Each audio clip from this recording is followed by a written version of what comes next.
Donc, en ce dimanche 25 juin 2023, séance 90 de la lettre de Paul aux Romains. Donc, aujourd'hui, la prédication s'intitule « Doit-on toujours obéir à César ?»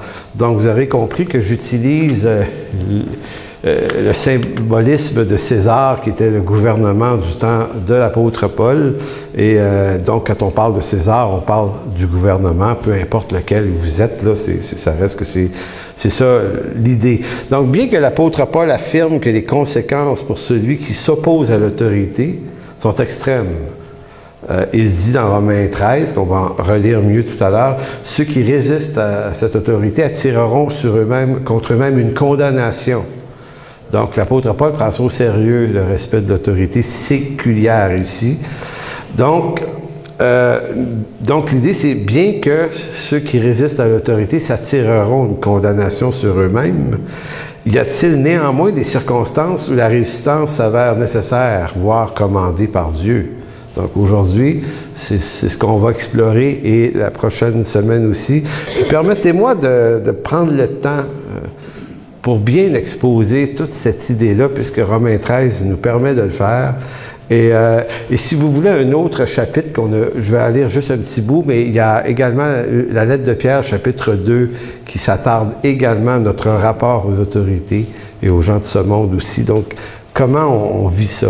Donc, à la question, est-ce qu'il faut toujours obéir à César?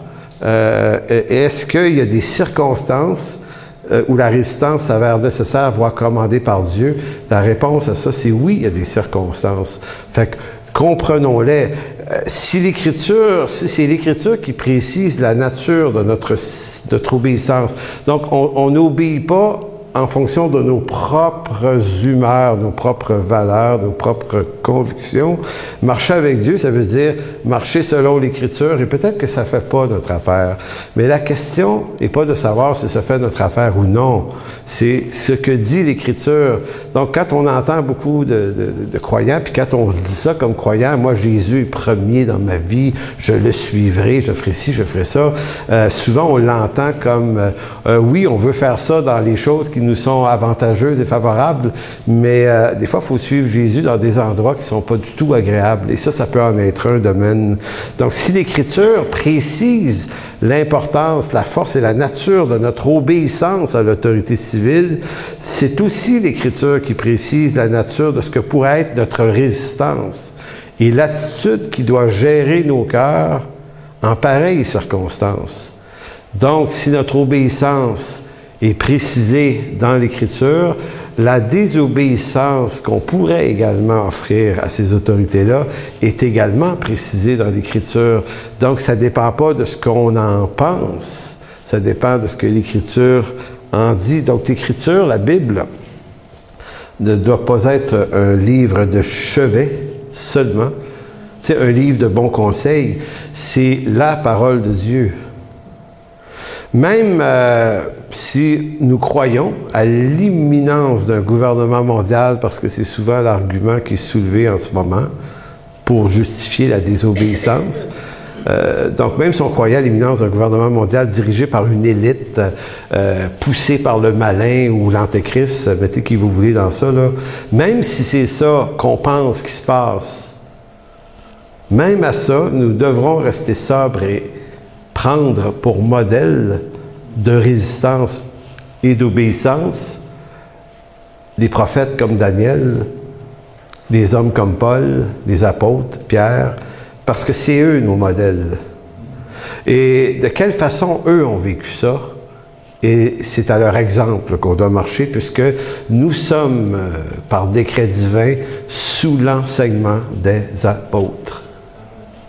Donc cette idée-là, sous l'enseignement des apôtres, qui eux sont sous l'enseignement de Christ. Souvenons-nous que dans Matthieu 28, 19, lorsque Jésus a envoyé ses disciples, il leur a dit, je vous envoie, là, annoncer la bonne nouvelle. Il dit, instruisez-les. Dans mes instructions. Donc, le Christ a donné ses instructions aux disciples, aux apôtres, qui les redonne à l'Église. Donc, on peut pas, nous, comme croyants, on peut pas en faire abstraction et dire, ça, c'était leur opinion dans leur temps. Non, leur instruction, elle est sainte. Elle est inspirée de Dieu, tout autant que ne l'est la parole des prophètes de l'Ancien Testament ou les évangiles où Jésus parle. Donc, c'est eux nos modèles. D'ailleurs, suivons le conseil de l'apôtre Pierre en 1 Pierre 4:7. Je vous dis ça, même si on pensait à l'imminence d'un gouvernement mondial, c'est que les apôtres étaient également sous des gouvernances mondiales. L'Empire romain, c'était rien de moins qu'un des plus grands empires mondiaux jamais existés sur Terre. On n'a pas réussi à reproduire des empires aussi grands que ceux-là, et celui des Grecs avant, avec Alexandre le Grand en l'an 324 avant Jésus-Christ aussi. C'était des empires énormes, c'était des despotes cruels, des gouvernements despotiques, extrêmement violents. Et c'est sous ces gouvernances-là que les apôtres et les prophètes ont vécu. Donc, le modèle qu'ils sont pour nous est d'autant plus cohérent et pertinent, puisqu'ils vivaient dans des gouvernances qui étaient beaucoup plus difficiles que les nôtres. Vous savez, je ne sais pas si on aurait pu organiser une marche pour Jésus à Rome en l'an 53 après Jésus-Christ. Parce que lorsqu'on trouvait quelques chrétiens à Rome, à partir d'un certain moment donné, on les enlevait et on en faisait des torches vivantes dans les jardins de Néron pour éclairer les invités le soir. Donc, on est dans un monde beaucoup moins périlleux que le leur, quoi qu'on en pense.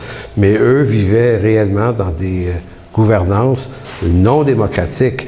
Et ils croyaient également, les apôtres, que la fin était proche. Donc, on est toujours plus proche de la fin à mesure que les années avancent.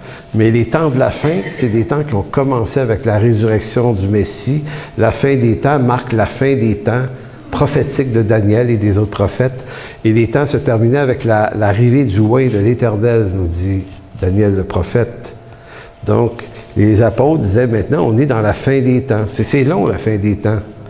La fin du monde, c'est le retour de Christ, mais la fin des temps, c'est une longue période qui culmine depuis la résurrection jusqu'à son second retour. Et Pierre disait, la fin de toute chose est proche. Ça fait 2000 ans qu'il l'a dit. Mais néanmoins, la fin de toute chose est proche. Et c'est quoi le conseil de Pierre? Soyez donc sages et sobres pour vaquer à la prière. Donc, ils sentaient bien. D'ailleurs, ils sont tous été mis à mort, martyrisés, ces hommes-là. Et donc, ils sont pas en train de dire, ouais, mais s'ils nous arrêtent, ça sera pas pareil. Au diable, la sagesse et la sobriété, on va se fâcher. Non, donc, il y a une attitude qui est prescrite. Puis, moi, personnellement, cette attitude-là, qui est prescrite, me fait tellement de bien. Parce que j'ai longtemps cru qu'il fallait que je me batte contre ça. Me battre, manifester, écrire, gueuler, essayer de brasser la soupe. Tu sais, je disais, faut que ça change, ça n'a pas de bon sens, ça ne peut pas rester de même, tout le monde-là. Puis à un moment donné, curieusement, en lisant l'Écriture, lentement, je dis, ah, Pierre, il dit pas ça, lui. Il dit, soyez sages et sobres, même si la fin de toute chose est proche. Et depuis quelques années, là, quand je m'imprègne de la pensée apostolique là-dessus, je vais vous dire sérieusement, je dors mieux.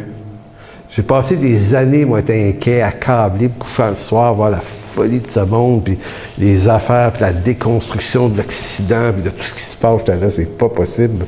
Si j'ai plus de cheveux sur la tête, c'est peut-être à cause de ça, d'ailleurs. Ça que si ça va très bien, ça devrait repousser, on verra.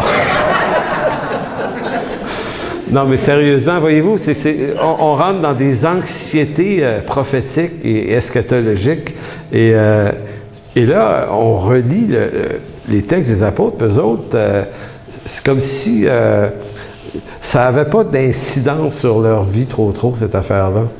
Puis s'ils étaient pour être arrêtés, puis être flagellés, ils vivaient ça comme un honneur. C'était l'honneur d'être maltraités pour le nom du Christ, c'était pas vu comme un outrage contre eux, mais c'était vu comme un honneur. Donc, je sens qu'on n'est pas là du tout, nous, dans notre génération de chrétiens, mais il faut s'instruire et entrer dans ça avec le repos de la foi, sachant que le dessein de Dieu, lui, s'accomplit. Fait qu'il n'y a pas une gouvernance, puis il n'y a pas un beau lot sur la planète Terre qui va pouvoir freiner le dessein de Dieu. Pas même l'Antéchrist, ou 2 ou 3 Antéchrists, ou avec son beau-frère la bête. Je veux dire, c'est ridicule. Peu importe ces personnages-là, peu importe l'importance et l'autorité qu'on leur donne, Dieu est vainqueur sur les nations. On vient de chanter un chant, il règne déjà. Donc, moi, ça me fait vraiment du bien d'arrêter de me battre au mauvais endroit et suivre le conseil de Paul à Timothée qui disait « Combat le bon combat, le combat de la foi. Restez dans la foi. » Romains 13, 1 à 7, que ça fait 3 fois que je lis en 3 semaines, mais qu'est-ce que vous voulez, c'est ça? Que toute personne soit soumise aux autorités supérieures, car il n'y a pas d'autorités qui ne viennent de Dieu, et les autorités qui existent ont été instituées de Dieu. C'est pourquoi celui qui s'oppose à l'autorité résiste à l'ordre établi par Dieu, et ceux qui résistent attireront une condamnation sur eux-mêmes. Ce n'est pas pour une bonne action, mais c'est pour une mauvaise que les magistrats sont à redouter. Veux-tu ne pas craindre l'autorité? Fais le bien, tu auras son approbation. Le magistrat est serviteur de Dieu. J'ai pesé là-dessus la semaine passée, un diaconos de Dieu. C'est un païen, là. C'est un romain, là. Mais Paul dit, dans l'ordre établi par Dieu, il est un diaconos de Dieu. Donc, pour ton bien, si tu fais le mal, crains, car ce n'est pas en vain qu'il porte l'épée, étant ici serviteur de Dieu. Encore une fois, pour exercer la vengeance et punir celui qui fait le mal. Il est donc nécessaire d'être soumis non par crainte de la punition, mais encore par motif de conscience. Verset 6, c'est aussi pour cela que vous devez payer des impôts, car les magistrats païens sont des ministres de Dieu. Même expression pour un ministre de l'Évangile. Entièrement appliqué à cette fonction, rendez à tous ce qui leur est dû, l'impôt à qui vous devez l'impôt, le tribut à qui vous devez le tribut, la crainte à qui vous devez la crainte et l'honneur à qui vous devez l'honneur. Donc, vous voyez que le texte est extrêmement fort, là. Puis, tout à l'heure, je disais, si on doit s'instruire de la nature, la posture de notre soumission, on doit s'instruire à partir de la parole.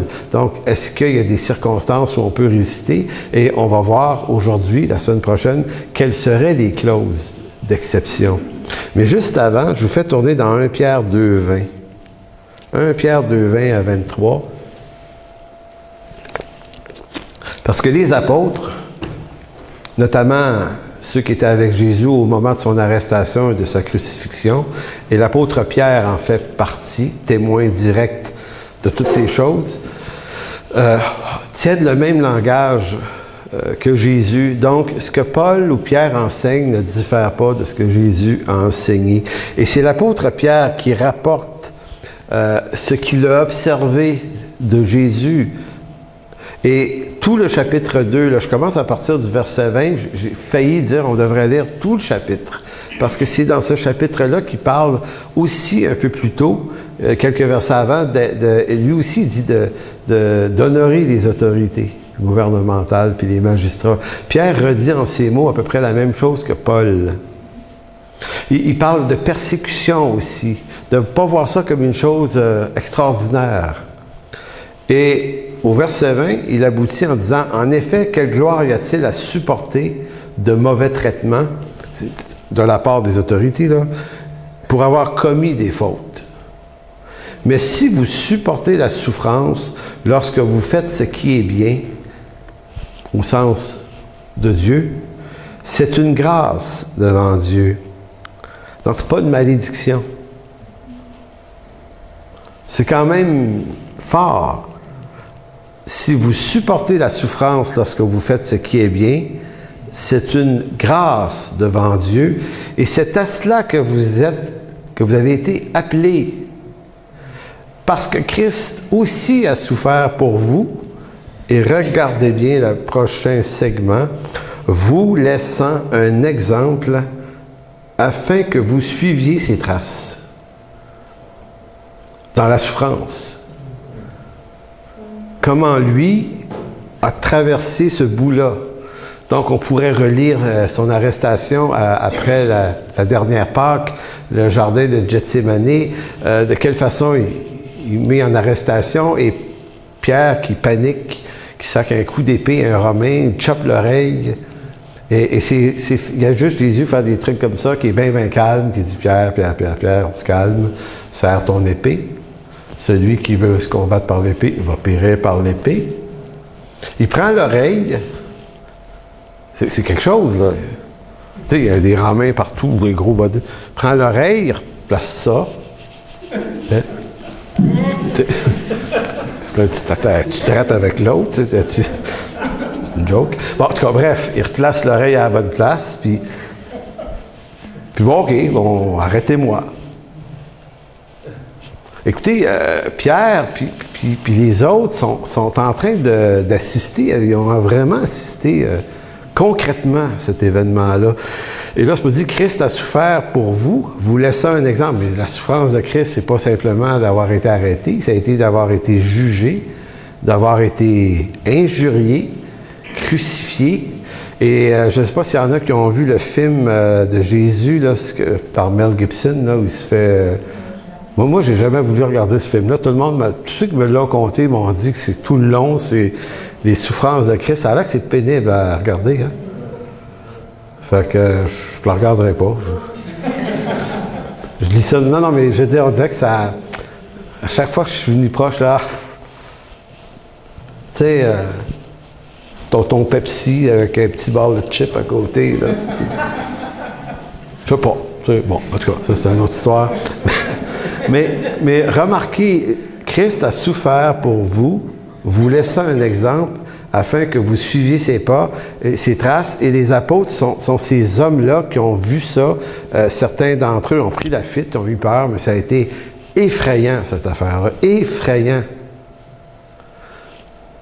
Lui qui n'a point commis de péché était dans cette circonstance-là, et dans la bouche duquel il ne s'est point retrouvé de fraude. Psaume 32, versets 1 et 2. Heureux l'homme dans le cœur duquel il n'y a point de fraude. Pointait vers le Christ et son arrestation. Lui qui injurié ne rendait point d'injure, maltraité ne faisait point de menaces, mais s'en remettait à celui qui juge justement. C'est d'une clarté limpide. C'est d'une clarté limpide, et aucune cause actuelle ne mérite qu'on s'y oppose si c'est juste ça, se faire arrêter. Donc, être maltraité, parce que la question c'est, est-ce qu'il y a des circonstances où on peut résister à César? Oui, mais une des plus effrayantes, qui est l'arrestation et les persécutions, non. Les hommes et les femmes de Dieu à travers l'histoire, lorsqu'ils ont été maltraités, persécutés et arrêtés, ils ont généralement participé, sans maugréer, gardant dans leur cœur les souffrances de Christ, puis disant, OK, c'est à ceci, c'est à ça qu'on est destiné, tant mieux si on n'a pas à vivre ça en passant, parce que Pierre dit quand même, c'est à cela que vous êtes appelés. Bon, si ça ne nous est pas arrivé, c'est une grâce aussi. Mais il ne faut pas penser que ça ne pourrait pas arriver. Et si ça arrive, vaut mieux être préparé d'avance. Pour moi, c'est... Dans n'importe quoi qu'on fait dans nos vies, faut jamais trouver des solutions au moment où les problèmes arrivent. Des fois, on les voit arriver, là, puis on se dit, OK, comment je devrais réagir? Comment je dois me préparer à tel événement dans ma vie? Des fois, c'est pas forcément un événement malheureux. Vous savez, quand on a quand nos épouses tombent enceintes, là, puis on n'a jamais eu d'enfant, on fait quoi? On attend-tu qu'il est né pour y faire une chambre? On dit, bah, on verra ça. Il y a le cabanon en cas, des fois, ça vaut des mal pris. non, on voit ça arriver, là, puis là, on magasine, puis il y a des gens qui achètent une nouvelle maison pour avoir de l'espace pour l'enfant, puis la peinture, les cadeaux, les toutous, les babelles, les patentes, là, et la poussette. T'as plein d'affaires, là. T'es prêt, là. T'es prêt à vivre ça. Ben, des événements comme ceux-là, ben c'est la même chose. Et c'est surtout nos cœurs et nos pensées qu'il faut préparer. Il faut préparer nos types de réactions, parce que le problème, c'est que si on s'est pas préparé à ça, nos réactions vont être selon nos émotions, et ce sera pas très bon, ni très brillant. Donc, si même le Fils de Dieu en personne ne rendait point l'injure pour l'injure à ceux qui l'ont conduit à la mort, et une mort injuste, dans le droit romain, la mise à mort, la condamnation à mort était assujettie à si tu avais commis un crime, un meurtre. Le droit romain, c'est quand même un droit qui était quand même assez bâti solide. Et Pilate, lorsqu'il a rencontré Jésus, lui-même, à partir de la loi romaine, lui, il trouvait rien de digne de mort. Il ne comprenait pas pourquoi l'acharnement des Juifs, pourquoi vous les tuez? Il dit, il n'a rien fait de mal. Tuez-le. C'est comme, on sent le malaise des Romains dans cette affaire-là. Mais c'est tellement intense, la haine. Tu sais, quand il va être dit de Jésus, ils m'ont haï sans cause. Ben, ils l'ont vraiment haï sans cause. Parce que qu'est-ce qu'il a fait en Israël et à Jérusalem, Jésus? Ben, il a guéri des gens, il a nourri des foules. Il a passé du temps avec des gens. Tu sais, il a traversé les barrières sociales, tu sais, d'aller parler avec une femme, par exemple, au puits de Jacob, ce qui était un peu mal vu à l'époque, tu sais. C'était un rabbin. Je ne parle pas avec des femmes de même. Encore moins une Samaritaine, encore moins. Tu te laisses pas toucher par une femme qui est en perte de sang. Dans l'Ancien Testament, tu devais te mettre en quarantaine après ça. C'était comme sur un sacrificateur, tu es déclaré impur. C'est une femme en menstruation qui touchait. Il y a une femme qui le touche, perte de sang, il a guéri, puis il continue. Il se met pas en quarantaine. Il vit ça. Puis il rencontre des lépreux, puis il prend du temps qu'eux autres, puis il en guérit plusieurs. Il traverse le lac de Tibériade pour aller voir un démoniaque de l'autre bord. Juste un gars. Il dit, OK, la gang, aujourd'hui, on s'en va voir un. Tu sais, c'est pas la foule, là, lui, là, qui cherche nécessairement, mais il y a quelqu'un de l'autre bord, s'en va délivrer ce gars-là d'une horde de démons qui jettent dans un troupeau de pourceaux, puis ils reviennent, puis donc Jésus, il a fait quoi pour mériter la mort? Ben, en fait, il a fait une chose. Il a prétendu être celui dont tous les prophètes parlaient dans l'Ancien Testament. Depuis Moïse. Le serviteur de l'Éternel annoncé dans Deutéronome 18. Moïse avait dit, un autre va venir comme moi, écoutez-le. Puis Jésus dit, OK, les gars, c'est moi. Es-tu le Fils de Dieu? On lui a demandé, il dit, tu le dis, je le suis. Donc, il n'y a pas de mort plus injuste que celle-là, parce que, en disant qu'il était Dieu et Fils de Dieu, il ne faisait que dire la vérité. Donc, y a-t-il des conditions pour nous dans lesquelles la résistance à l'autorité est nécessairement justifiée? Oui, mais jamais en fonction de nos humeurs. Et c'est là que la modélisation des apôtres et du Christ est extrêmement important, parce que si Pierre, lui, s'est laissé emporter par ses humeurs, puis ça a amené à frapper quelqu'un avec un épée, ben on comprend que l'humeur ne sera pas notre meilleur conseiller dans ces moments-là. Donc, oui, mais jamais en fonction de nos humeurs ou de ce que nous avons à gagner ou perdre, mais en fonction des raisons que l'Écriture en donne. Et là, je vais vous parler de Dietrich Bonhoeffer. Ça vous dit quelque chose? Qui a jamais entendu parler de Dietrich Bonhoeffer?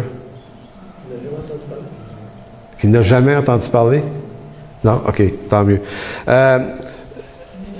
Permettez-moi de prendre le temps de raconter une partie de l'histoire de cet homme-là, parce que il est souvent récupéré, lui, pour justifier des résistances au gouvernement, parce que lui, évidemment, Bonhoeffer a vécu sous le nazisme de Adolf Hitler et a été condamné à mort par pendaison quelques semaines avant la fin de la Deuxième Guerre d'ailleurs.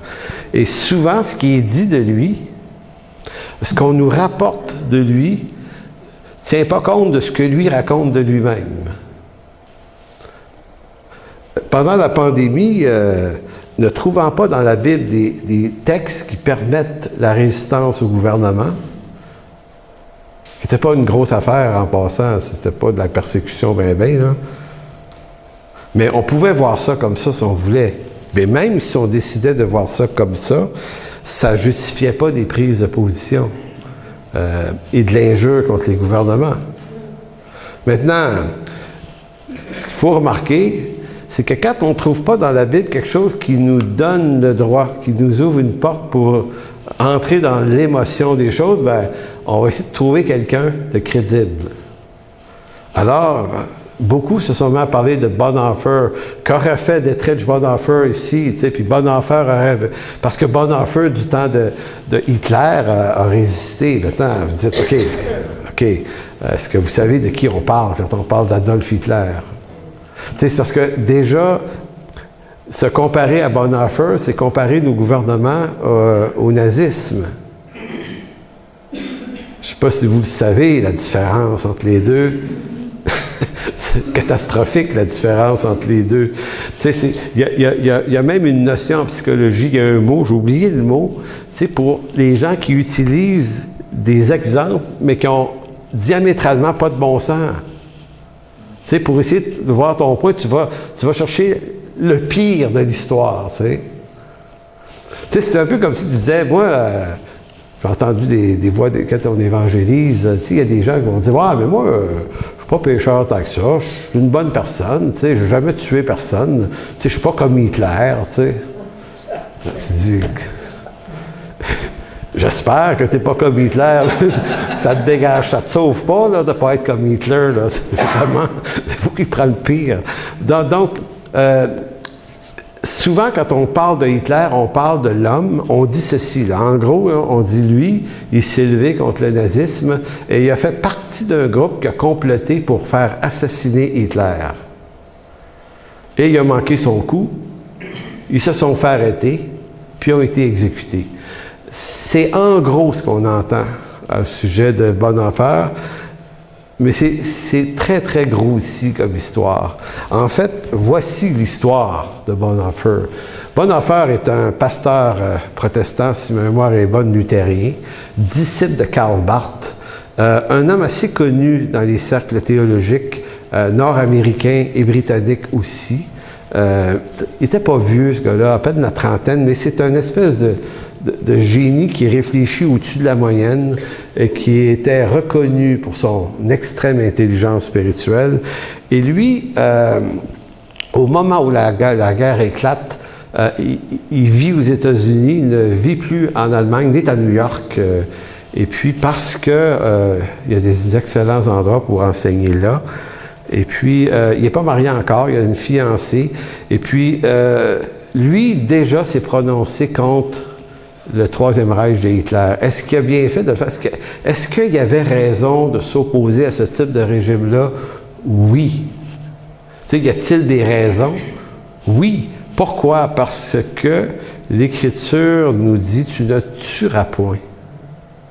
Donc, quand un despote comme Hitler se lève et promet dans des ouvrages publiés, notamment dans Mein Kampf en 1924-25, un bouquin sur des paix que j'ai chez nous d'ailleurs, dans lequel il fait étalage de ses intentions meurtrières et qui, dans ses speeches publics, se promettait de faire un lavage ethnique des Tziganes, des Juifs et de plusieurs autres peuples, c'était évident que tu peux pas dire Amen à une affaire de même, parce que l'Écriture dit pas Amen à un truc comme ça.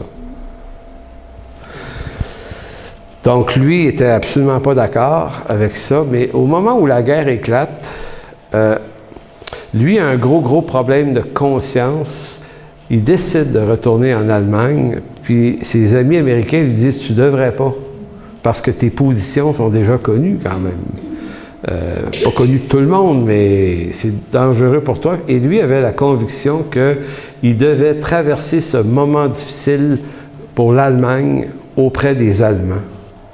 Donc, il est revenu et arrivé en Allemagne, il a été recruté et là, c'est ici la passe très intéressante et mouvementée de sa vie, c'est que, et là, on est en 39, rewindé 20 ans avant 1939, on est en 1919.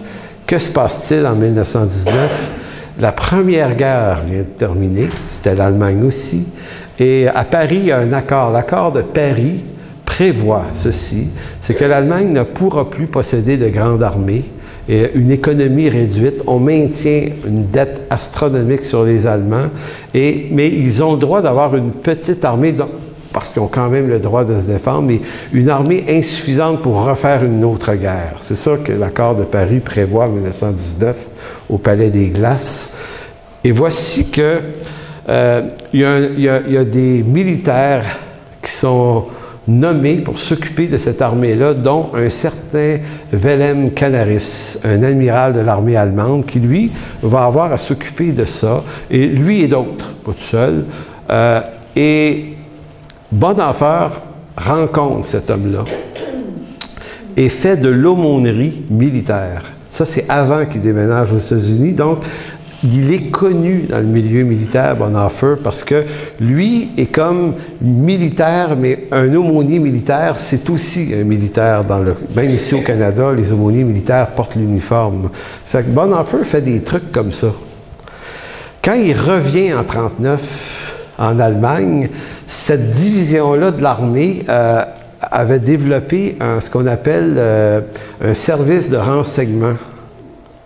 Beaucoup des gens qui étaient dans cette armée-là depuis 1919 faisaient de l'espionnage puis des trucs comme ça. Et Bonhoeffer connaît ces gens-là très bien. Fait qu'eux ont approché Bonhoeffer puis ils ont dit, la seule façon, si tu veux pas être recruté pour avoir une mitraillette pour aller tuer des gens, ce que Bonhoeffer veut pas faire, ben, on va t'embarquer dans le régiment du renseignement allemand de l'armée. Étonnant. Parce que c'est supposé de servir la cause de Hitler, ce groupe-là. Mais Hitler les redoute un peu parce que c'est pas tout à fait sa gang à lui. C'est une gang qui sont là depuis un bout. Et l'amiral Canaris, lui, aime pas Hitler pantoute. Il n'est pas du tout d'accord, mais il joue le jeu. Et il fait entrer une partie de cette division militaire-là dans la résistance contre Hitler. Donc, c'est là que Bonhoeffer devient un homme de la résistance. OK? Et le fait qu'il puisse être militaire dans cette organisation-là, ça lui donne un passeport pour aller n'importe où en Allemagne. Tous les parce qu'il y avait des barrages des SS et un peu partout, hein? La Gestapo surveillait les déplacements pour pas que les Juifs se sauvent. Et Bonhoeffer, il faisait partie des rares personnes qui, lui, aussitôt qu'il arrivait à un endroit où il y avait un blocus, il montrait son papier puis il passait. C'était intéressant. Et lui s'est servi de ça pour aider ceux qui cachaient des Juifs. Donc, sa résistance à lui, c'était ça. On va sauver des gens de ce que Hitler veut leur faire, parce que c'est démoniaque ce qu'il veut leur faire, puis il avait raison. Bonhoeffer, lui, souhaite sûrement la mort de Hitler, comme n'importe qui, là, dans la résistance. On voudrait qu'il arrête, là, lui, puis quelqu'un le tue, puis le fasse disparaître. Mais lui n'a jamais affirmé une telle chose. Il a probablement gardé ça pour lui, mais il s'est tenu avec des gens qui ont fomenté cette intention, et Wilhelm Canaris fait partie de ceux qui ont organisé l'attentat, qui consistait à mettre un dispositif d'explosion dans un avion. Écoutez, le coup qu'ils ont monté, là, ils sont venus à 1 seconde de réussir. Voulez-vous savoir comment il y a la passe de l'explosion qui n'a pas eu lieu? C'est que ces militaires-là de la résistance, personne ne sait que c'est eux autres qui sont la résistance. Je ne sais pas si vous voyez le jeu, là. Il faut être un bon acteur, parce que ça doit être épeurant faire ce métier-là. il y a comme un général, il y a comme un militaire qui est tout le temps à côté d'Hitler, qui le suit partout dans ses déplacements, puis Hitler est paranoïaque, il a une garde rapprochée.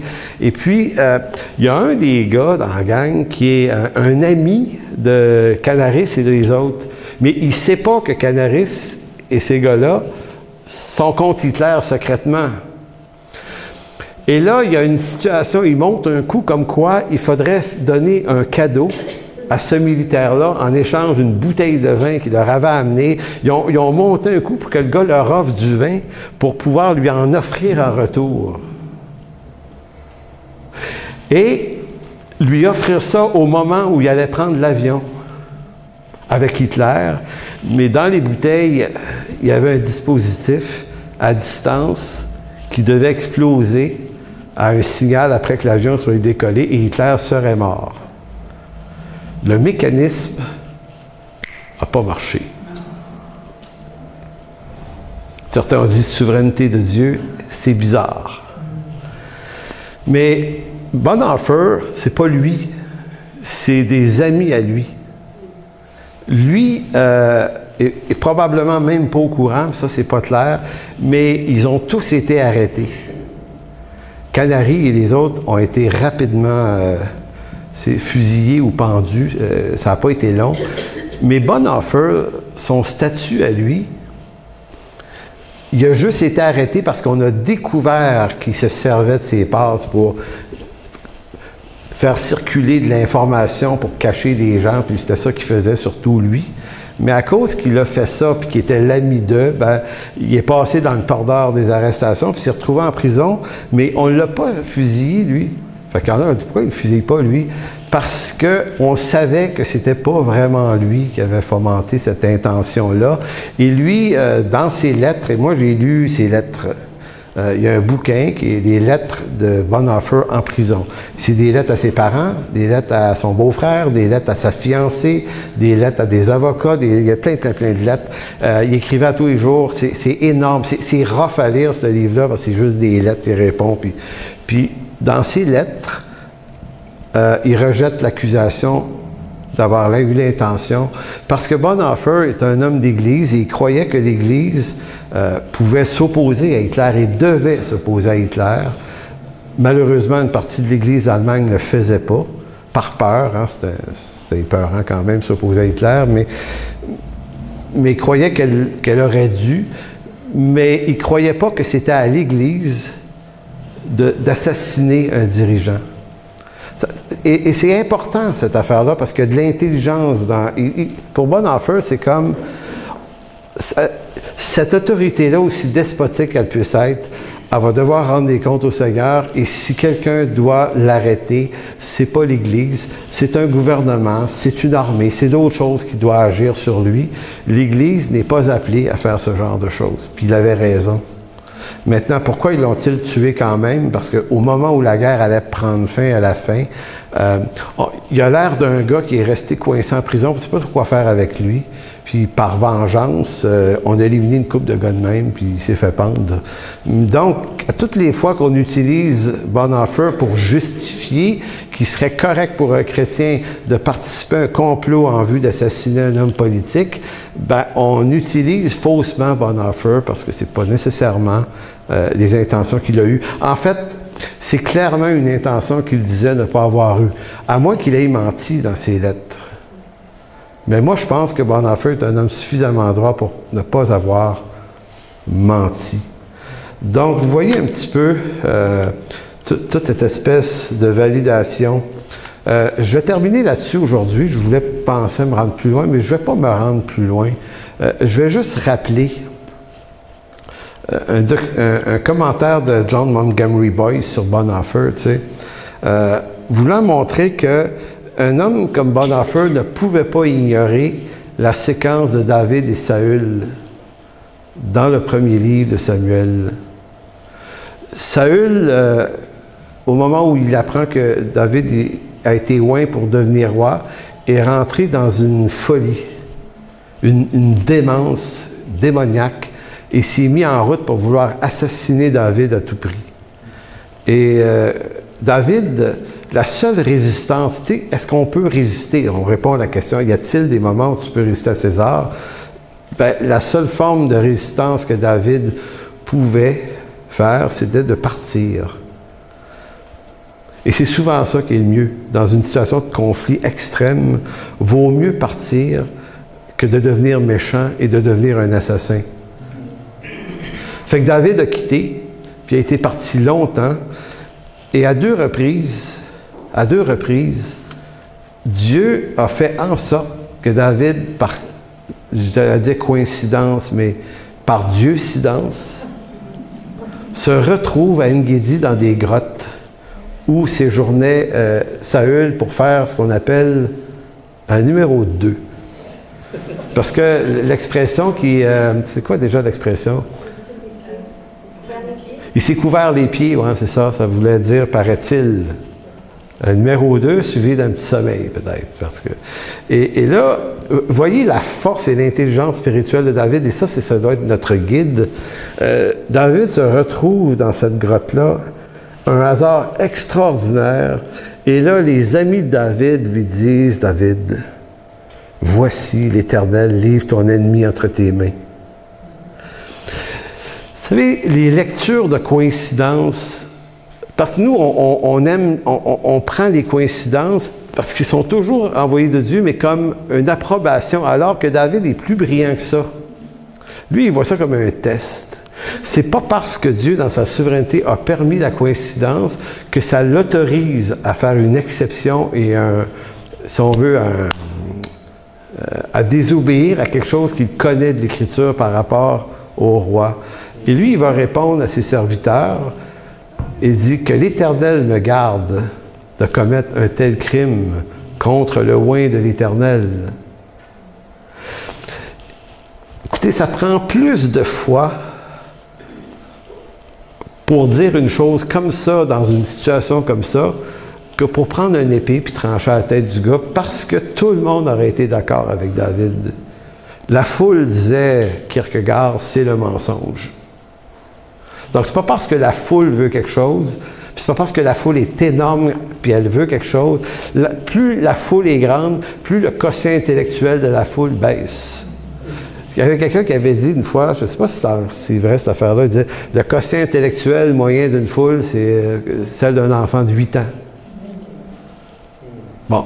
Fait que Paul, mais David a ses amis autour de lui, puis c'est des tueurs, tu sais, eux autres, là, tuer, c'est pas...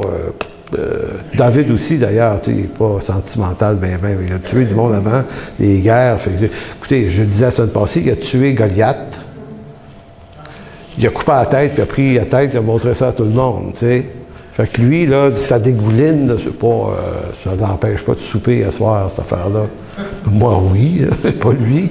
Fait que c'est pas ça le problème. Le problème, il est hautement spirituel. C'est que David, c'est comme s'il, paraphrasons, comme s'il disait à ses amis, là, il dit, les gars, même si la coïncidence est phénoménale, peut être arrivée 2 fois, même si ça fait 2 fois, même si ça ferait 10 fois, les gars, le principe de Dieu prévaut sur toutes les coïncidences. On ne touche pas au oint d'Éternel. Et pourtant, Saül, c'était un gars dangereux parce que dans sa poursuite pour atteindre David, vous souvenez-vous la fois où il arrête à Gilgal, il me semble que c'est Gilgal, où il y a un endroit où il y a des sacrificateurs et des prêtres. Et il sait que David est passé par là. Puis il sait que ces gens-là ont protégé David. Et ces prêtres-là vont dire à Saül, non, on te dit pas vraiment où ce qui est passé. Et qu'est-ce qu'il a fait? Il les a tués de la gang. Il a demandé à ses hommes de tuer les sacrificateurs, puis les autres ont dit, excuse Saül, on pourrait tuer bien du monde pour toi, mais on touche pas à des sacrificateurs. Fait que, voyant que ces hommes lui obéissaient pas, il leur a tranché la tête un après l'autre. Ça, c'est Saül. Et Saül voulait faire exactement la même chose à David. Donc David aurait pu dire, hey les gars, écoutez, j'ai le droit de me défendre quand même. Mais spirituellement, David est comme une coche au-dessus de l'émotion humaine générale. En d'autres mots, pour lui, là, ces Dieu-cidences-là, il les voit pas comme des occasions, mais comme des tests. pour savoir qu'est-ce qui gère ton cœur, David. Ton émotion, ton humeur ou l'Écriture. Et David a passé ce test-là de façon extraordinaire. C'est pour ça que des gars comme Bonhoeffer, là, puis des hommes de ce niveau d'intelligence-là, ça leur échappe pas des histoires de même. Fait que Saül ou Hitler, c'est de la même espèce de rapace. Ça. C'est des gens qui ont aucune considération pour la vie humaine. Néanmoins, il y a des institutions données par Dieu qui vont les juger, qui vont tirer vengeance de ces choses-là. C'est tout à fait normal de souhaiter leur mort dans des conditions comme celle-là, mais ça ne sera pas à l'Église. Ça ne sera pas à l'Église à opérer ce type d'action-là contre eux. Dieu s'en charge en son temps. Amen.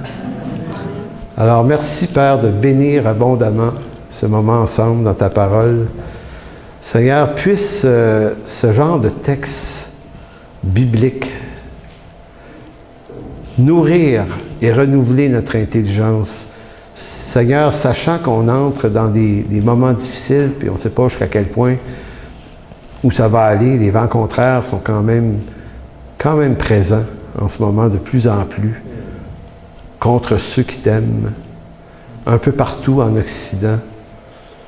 Et Seigneur, des fois, avoir la rapidité avec laquelle la folie avance dans ce monde, on ne sait pas comment on va finir, mais Seigneur, fais-nous la grâce de ne pas être fidèles à nous-mêmes, mais d'être fidèles à ta parole.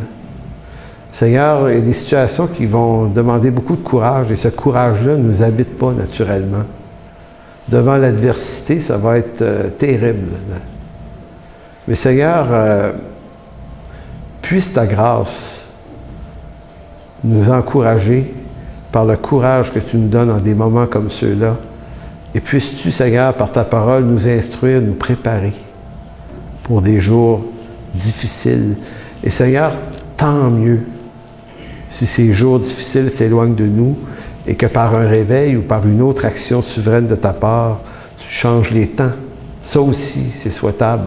Et c'est de loin même extrêmement souhaitable. Mais Seigneur, que ta volonté soit faite. Amen.